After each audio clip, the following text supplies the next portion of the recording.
This game has been fixing our keyboards and monitors for years now, but that doesn't mean the game hasn't gone through controversy, terrible updates, changes in development team, sequels that we never asked for that only brought more controversial charges. Name it, Overwatch has been through it. From its glory days of mid-2016 to 17 to the slow death of the game in, 2020 or so, and right into its resurgence in late 2022 with the release of Overwatch 2. Through all of this though, the fans have been tossed left and right, and there's a point where we just won't put up with it anymore. On the other side of this mess is a game that might just be everything we've been looking for a while now. This is by far the deepest video that I've ever made. I say that with authority. Guys, buckle up my dear homo sapiens, because this one is an adventure. Get some popcorn, get some snacks, bring your cat, your dog, your grandma, your alien, and let's go. This is exactly why Marvel Rivals might just be the new Overwatch.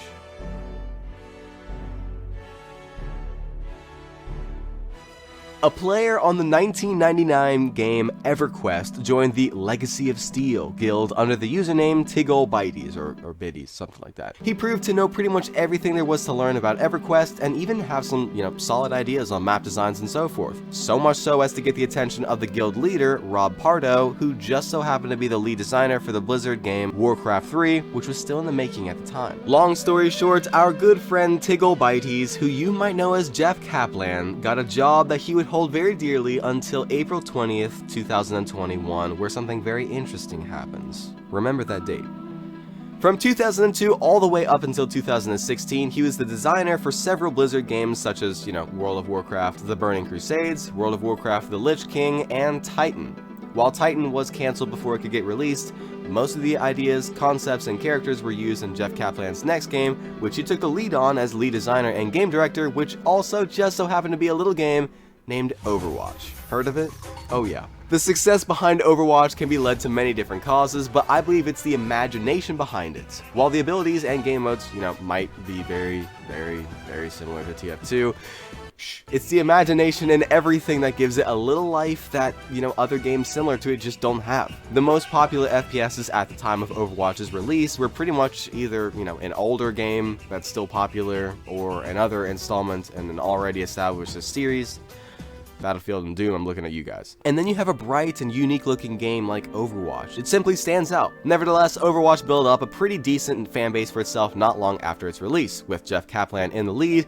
Not only were the fans having tons of fun, what they wanted, and Blizzard getting a real name for itself in the shooter genre, it was fun. Kaplan found ways to bring light and fun to the community with his videos and constant uploads to online forums about new updates and just what's going on behind the scenes. Under his lead, Overwatch reached over 35 million players and $1 billion in revenue all in its first year. Kaplan quickly became the face of Blizzard to these people. He promoted a team effort behind the scenes and overall was an icon to the fan base. Comment down below if you remember those days. But every empire falls, and when they do, they tell you to subscribe because only 1.3% of you guys have subscribed. I actually cannot believe that. That's crazy. The fall of this empire started on April 14th, 2020, the release of Echo, Overwatch's last hero.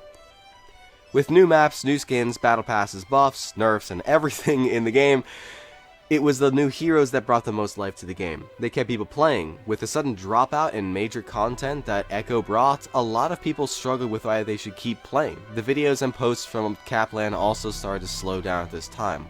Something was happening, that was clear. While the leaks have been getting out for a bit now, it was only until roughly October of 2019 that we pieced together Overwatch sequel, Overwatch 2, Overwatch Chapter 2, something like that. We didn't have it figured out yet. It was finally at the BlizzCon 2019 event, only a month later, that it was officially announced. This answered our questions, but we wouldn't find out until later, but that there was a lot more going on behind the scenes.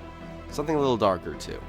While the announcement of their sequel didn't do much to save their first game, players still continued to leave the game. Everything had been great before, but now the player base felt that they had been abandoned. The game felt stale and just not as lively as before. I mean, of course it wouldn't. With nothing of actual value being added to the game, it was only a matter of time until this game died. Not to mention that the game was $20 to buy. Not a good look. With players only looking for another option and not a lot of them having the same feel as Overwatch, many were lost and wouldn't hesitate to leave the game in a heartbeat. Though I tried for years to get Paladins to capitalize on this chance of a lifetime, they wanted to keep their game dead, I guess. Whatever, with the whole situation just not looking great for Overwatch already, something huge happened. Remember the date I told you guys about earlier? On April 20th, 2021, Jeff Kaplan announced that he would be leaving Blizzard and the Overwatch team after 19 years of working with the company.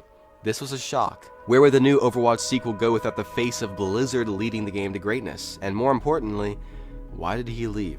While the details were scarce, things became a lot clearer soon. Not even 2 months after Kaplan leaving, something happened. The Activision Blizzard sexual harassment case. Shortly before Kaplan left, there were a lot of shifts in management and staff between Activision and Blizzard. With this came conflict between Kaplan and the new management over the direction of the Overwatch sequel. But even deeper than that, there were instances of abuse, sexual harassment, and a lot of other gross stuff, which even led to suicide happening behind the scenes.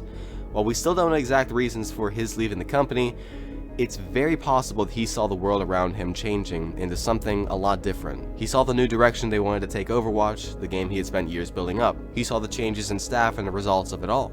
He saw the changes in the culture in the workplace that he had spent 19 years building and working with.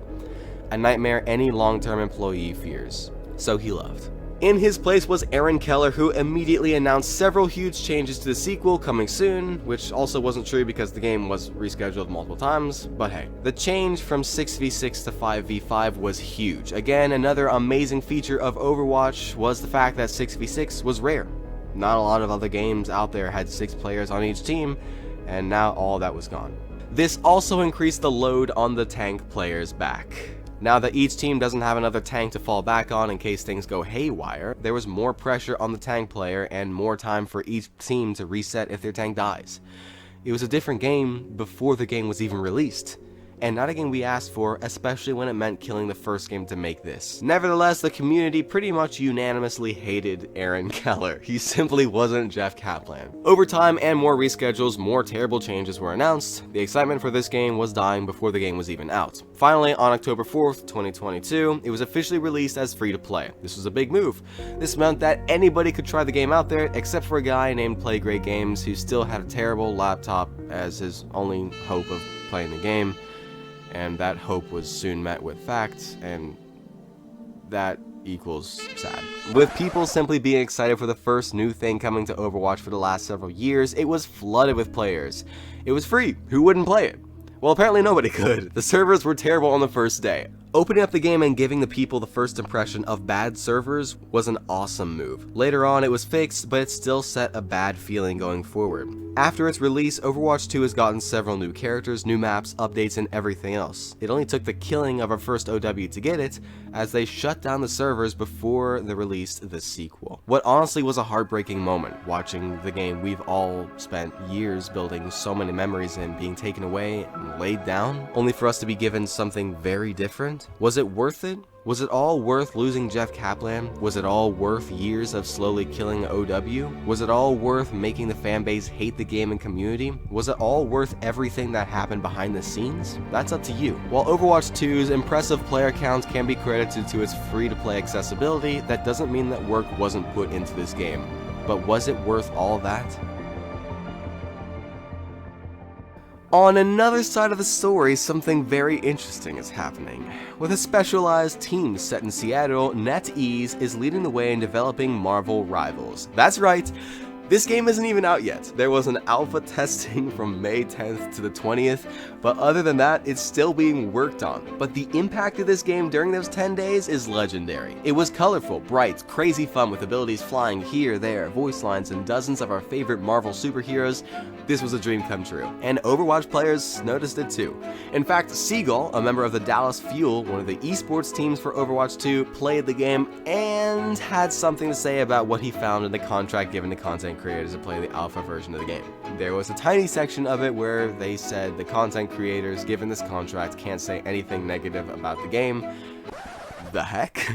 Tigole called out NetEase for this on social media, and not long after they apologized and fixed everything to make it more content creator friendly. Yikes. But my point is, not only are there well over 2 million people adding this game to their wishlist on Steam, but even professional esports Overwatch celebrities are playing it, or were playing it.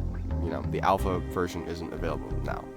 While the game lacks a competitive or ranked mode, I'm sure it'll come with the official release. Other than that, this game has proven itself to be everything we've been looking for years now, all in those 10 days. And shall I mention, The game is 6v6, with Overwatch players ready to leave in a heartbeat due to Blizzard's consistent actions, and with Marvel Rivals coming soon, things are starting to play out. This is an exciting time. While they had a closed beta running through July 23rd to August 5th, we don't have an official release date yet, but it's a fact that many people are waiting. Simply put, from the glory days of late 2016 and into 2017, Overwatch has built a name for itself. While it can attribute its success to its uniqueness and imagination, all of that would be thanks to Jeff Kaplan, who not only built this, but maintained a fun and engaging environment for years. Not long after that, though, Blizzard went through a series of decisions and events that only succeeded in hurting and killing Overwatch. After years of this, and a sequel that still carried many of those problems, it's left the OW fanbase desperate for something like the good old days. 6v6, colors, good management, a team of cool people working with us on the game, and new features all the time. I hate to say it, but Marvel Rivals fits all of these. And we'll see soon just how many more green flags this company and game have, but only time will tell. We've already seen something weird with the content creator contract, but we'll see. Well, what do you think? I'll say this video is already a lot deeper than my others, and I only plan on going further. I'm excited to travel this journey with all of you guys. I'm excited to have you along the way. I'm excited. I thank you guys for the comments we've had on our last several videos. I love talking with you guys. As always, comment it up down below because I want to talk with you guys. Do you have any other ideas on new videos? I love you guys. I hope you have a great rest of the day. And remember, life is short. Play great games. In January 2023, the average daily player count for Overwatch 2 was roughly 2,124,797. If you ask me, that's a pretty good start to a year, especially considering the fact that Overwatch and Blizzard have been in more controversy than most games and companies out there. But some of the most recent statistics have shown that the daily average